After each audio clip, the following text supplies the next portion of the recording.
اپنے گھر کسی کو مدعو کیا ہو اور اس کا انتظار کر رہے ہوں، اپنے سارے ضروری کام چھوڑ کے بس اس کے انتظار میں بیٹھے ہوں، مقررہ وقت سے تاخیر ہونے پہ اسے فون کر کے سبب پوچھنا چاہیں تو اس کا نمبر بند ملے، اب آپ کہیں جا بھی نہ سکتے ہوں اور اس کا انتظار کرنے پہ مجبور ہو جائیں۔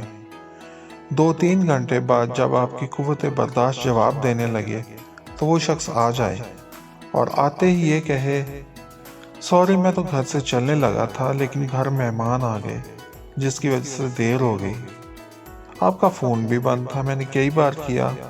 آپ کے اس شکوے پہ وہ مسکرا کے کہیں، بچے موبائل پہ گیم کھیلتے رہتے ہیں، بیٹری ختم ہو گئی تھی۔ اس جواب پہ آپ مروت سے مسکرا کے خاموش ہو جائیں، ورنہ دل تو چاہ رہا ہوتا ہے کہ خوب کھری کھری سنائیں کہ حضرت موبائل کی بیٹری ختم تھی تو کسی اور کے موبائل سے ہی اطلاع کر دیتے۔ اس پر شاید ان کا جواب ہوتا کہ آپ کا نمبر تو اس موبائل میں تھا جس کی بیٹری ختم ہو گئی تھی۔ ہر بات پہ بہانہ حاضر ہو تو کیا کیا جا سکتا ہے؟ بس اس کا ایک ہی حل ہے، وہ بھی اگر آپ بے مروت ہوں تو اسے بھاری بھرکم گالیاں دیں جس سے آپ کے دل کا غبار تو نکل جائے لیکن وہ بندہ بدمزہ ہو جائے گا۔ کسی تقریب میں لیٹ ہو جائیں تو وہاں بھی کوئی نہ کوئی بہانہ کرنا پڑتا ہے۔ کچھ لوگ ایسے ہوتے ہیں کہ ہر بات پہ بہانے بنانے کی انہیں عادت ہوتی ہے، ہر صورتحال کے مطابق ان کے پاس بہانہ تیار موجود ہوتا ہے اور وہ ہر قسم کی شرمندگی سے بچ جاتے ہیں۔ اپنی اس فنکاری کا اظہار وہ فخری انداز میں کرتے ہیں، انہیں یہ خیال نہیں ہوتا کہ لوگ ان کی فنکاری سے واقف ہو کے ہر بات کو ان کا بہانہ ہی سمجھیں گے، چاہے وہ سچی ہی کیوں نہ ہو۔ اس کے برعکس وہ لوگ بھی ہوتے ہیں جنہیں بہانے بنانے میں مہارت حاصل نہیں ہوتی اور وہ سوچ سوچ کے کوئی بہانہ بناتے ہیں، پھر انہیں یہ بھی ڈر ہوتا ہے کہ بہانہ کہیں پکڑا نہ جائے۔ ایک بہانے کے بعد اگر کوئی وضاحت طلب کر بیٹھے تو ان کی حالت دیدنی ہوتی ہے۔ اگر آپ بھی بہانے بناتے ہیں تو جان لیں کہ اس حمام میں سبھی ننگے ہیں، شاید ہی کوئی ایسا بندہ آپ کو مل سکے جو بہانے نہ بناتا ہو۔ بہانوں کی یہ تربیت بچپن سے ہوتی ہے، جب گھر میں آئے کسی مہمان کو دروازے سے یہ کہلوا کے واپس کر دیا جاتا ہے کہ ابو گھر پہ نہیں ہے، اور یہ بات ابو ہی بچے سے کہلواتے ہیں۔ پھر یہ کیسے ممکن ہے کہ بچے اپنے لیے بہانے تلاش نہ کریں؟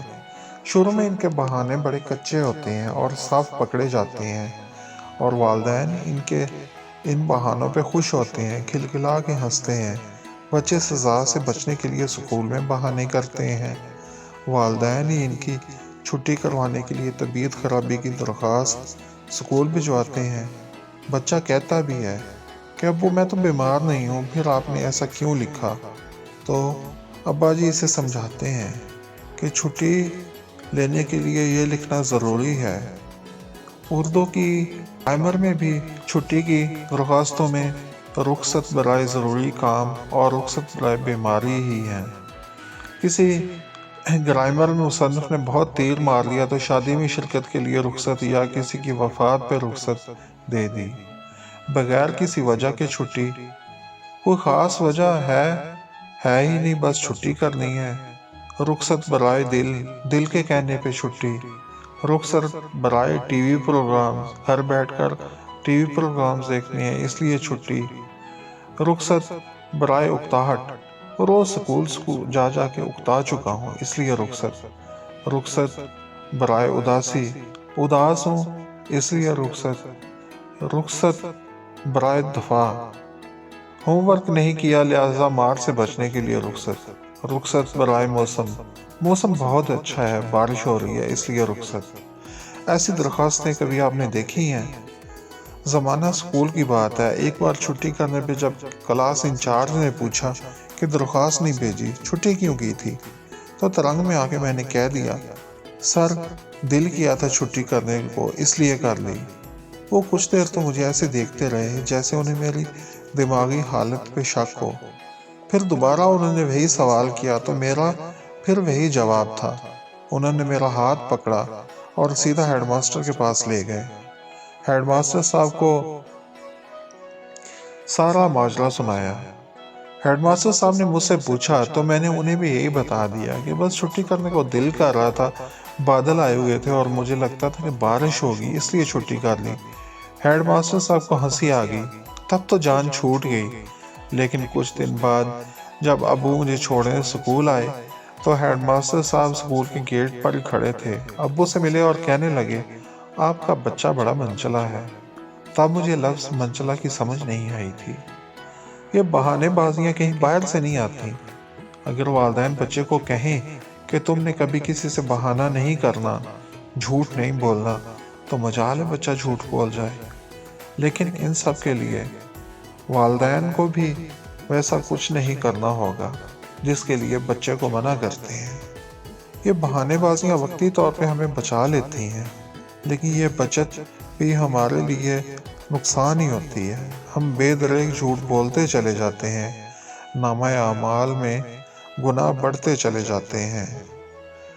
ہمیں کچھ اس طرح سے جھوٹ کی عادت پڑ جاتی ہے کہ یہ بھی نہیں دیکھتے کہ اس سے کچھ حاصل بھی ہوتا ہے یا نہیں، بس چھوٹی چھوٹی باتوں پہ بے فائدہ جھوٹ بولتے چلے جاتے ہیں اور بہانے بناتے رہتے ہیں۔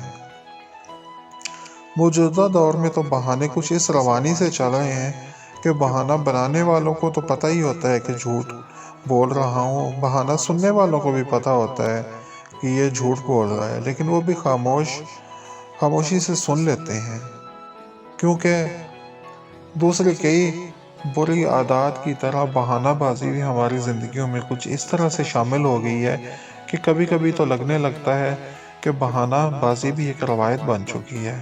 یہ بہانے بازیاں ہمیں ہی سب سے زیادہ نقصان دیتی ہیں، ہماری سستی میں اضافہ کرتی ہیں۔ اکثر کام وقت پہ نہیں کر پاتے اور پوچھنے پہ کوئی نہ کوئی بہانہ بنا لیتے ہیں، اور پھر وہ کام وقت پہ نہ کرنے کی وجہ سے نقصان اٹھاتے ہیں۔ بہانے بازیوں کی وجہ سے ہمارا شمار جھوٹوں میں ہونے لگتا ہے، لوگ اعتبار کرنا چھوڑ دیتے ہیں۔ یہ بہانے بازیاں ہمیں اندر سے شرمندہ رکھتی ہیں، اور کوئی جانے یا نہ جانے، لیکن ہمیں خود تو پتہ ہوتا ہے نا کہ ہم جھوٹ بول رہے ہیں۔ نتیجہ یہ ہوتا ہے کہ ضمیر پہ بوجھ بڑھتا رہتا ہے، اور پھر یا تو ہماری شخصیت میں دراڑیں پیدا ہو جاتی ہیں یا پھر ضمیر مردہ ہو جاتا ہے۔ جہاں دوسری بہت سی معاشرتی برائیوں نے ہمیں اپنی لپیٹ میں لے رکھا ہے، وہاں یہ بھی ایک بڑی بیماری ہے جس سے ہمیں نجات حاصل کر لینی چاہیے۔ اللہ ہمیں تمام برائیوں سے محفوظ رکھے اور ہمیں نیک بننے کی توفیق عطا فرمائے، آمین۔